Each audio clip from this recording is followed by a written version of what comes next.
खेलो India games का समापन आज हुआ है और देश भर से लगभग 8,500 खिलाड़ी ऑफिशियल सब यहां पर आए। शानदार आयोजन हरियाणा में इसका हुआ।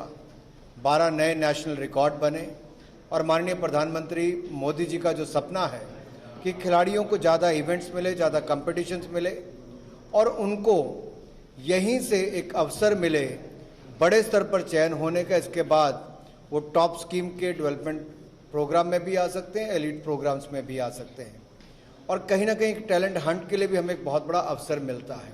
जो आज के खिलाड़ी कल के हीरे, ये इस टूर्नामेंट से हमने पूर्व में भी देखा है कि बहुत सारे खिलाड़ी ओलंपिक्स तक पहुंचे, वर्ल्ड चैंपियनशिप में पहुंचे, देश के लिए मेडल जीत कर लाए।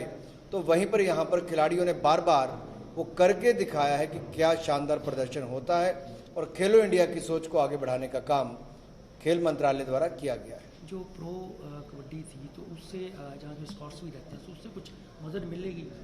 निश्चित तौर पर जब खेलो इंडिया यूथ गेम्स में कबड्डी चैंपियनशिप में प्रो कबड्डी के स्काउट्स आएंगे, देखेंगे कौन से उभरते हुए खिलाड़ी हैं, तो उनको चयन करके वो कोई अपनी लीग में स्थान देगा, कोई उनको compete कराने के लिए आगे लेके जाएगा, ट्रेनिंग करवाने के लिए लेके जाएगा। उनके भविष्य के अवसर मिलेंगे उन प्रो कबड्डी लीग्स में पार्टिसिपेट करने का।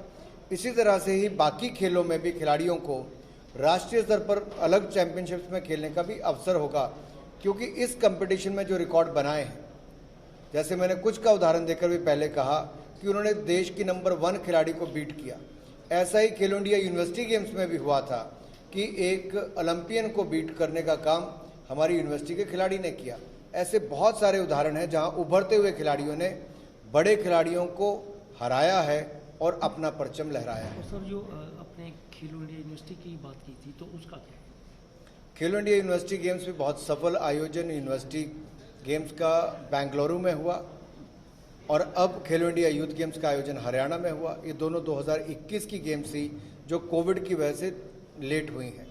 अब हमारा प्रयास है कि नवंबर महीने से लेकर मार्च 2023 तक हम खेलो इंडिया यूनिवर्सिटी गेम्स और खेलो इंडिया यूथ गेम्स 2022 का आयोजन भी करवाएं ताकि युवा खिलाड़ियों को अवसर मिल सके। तो जो साई के बहुत सारे जो लोग हैं जो मेडलिस्ट रहते हैं, तो उसके लिए भी बता दीजिए।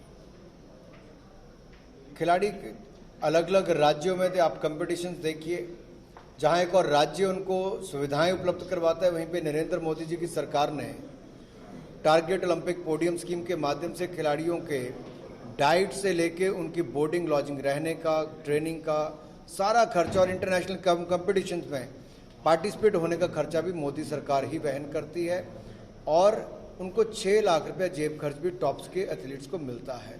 इसी तरह से ही देश भर में 3,000 के लगभग खिलाड़ी हैं जिनको 10,000 रुपये महीना यानी कि 1,20,000 रुपये प्रति वर्ष जेब खर्च के रूप में मिलता है और उनको ट्रेनिंग की सुविधाएं अलग से मिलती हैं। ऐसे सैकड़ों खिलाड़ी हैं जिनको खेलो इंडिया अकेडमीज में जाने का अवसर मिलता है और 5 लाख रुपये प्रति वर्ष उनके ऊपर भी खर्च किया जाता है।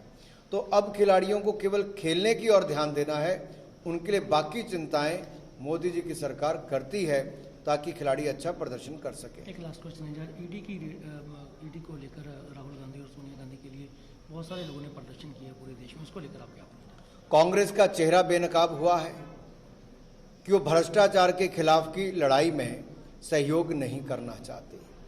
आखिरकार राहुल गांधी जी को किस बात का भय सताता है? अगर उन्होंने कुछ गलत नहीं किया तो डरते क्यों हैं? और अगर गलत किया तो जांच एजेंसियों को अपनी कार्रवाई करनी देनी चाहिए। आखिर देश भर से कांग्रेस के कार्यकर्ताओं को बुलाकर यह दबाव एजेंसियों पर क्यों बनाया जा रहा है? देश के लोग भी पूछते हैं कि क्या कांग्रेस भ्रष्टाचार की लड़ाई में जांच एजेंसियों का सहयोग नहीं करेगी? और क्या एक परिवार और एक पार्टी के लिए अलग कानून बनेगा कि जैसे बाकी भ्रष्टाचारियों के खिलाफ कार्रवाई होती है वैसे कांग्रेस के नेताओं के खिलाफ भी हो? तीसरी बात, विषय क्या है?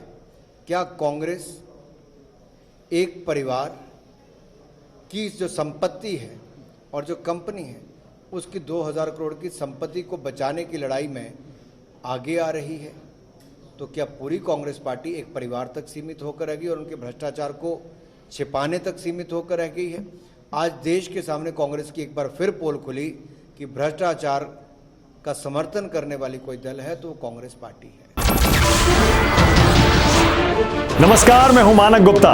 अगर आपको हमारा ये वीडियो पसंद आया हो तो इसे लाइक और शेयर जरूर करें और हां, हमें सब्सक्राइब और फॉलो करना ना भूलें ताकि आप देश और दुनिया की कोई खबर मिस ना करें। तो जुड़े रहिए हमारे साथ और देखते रहिए न्यूज़ 24।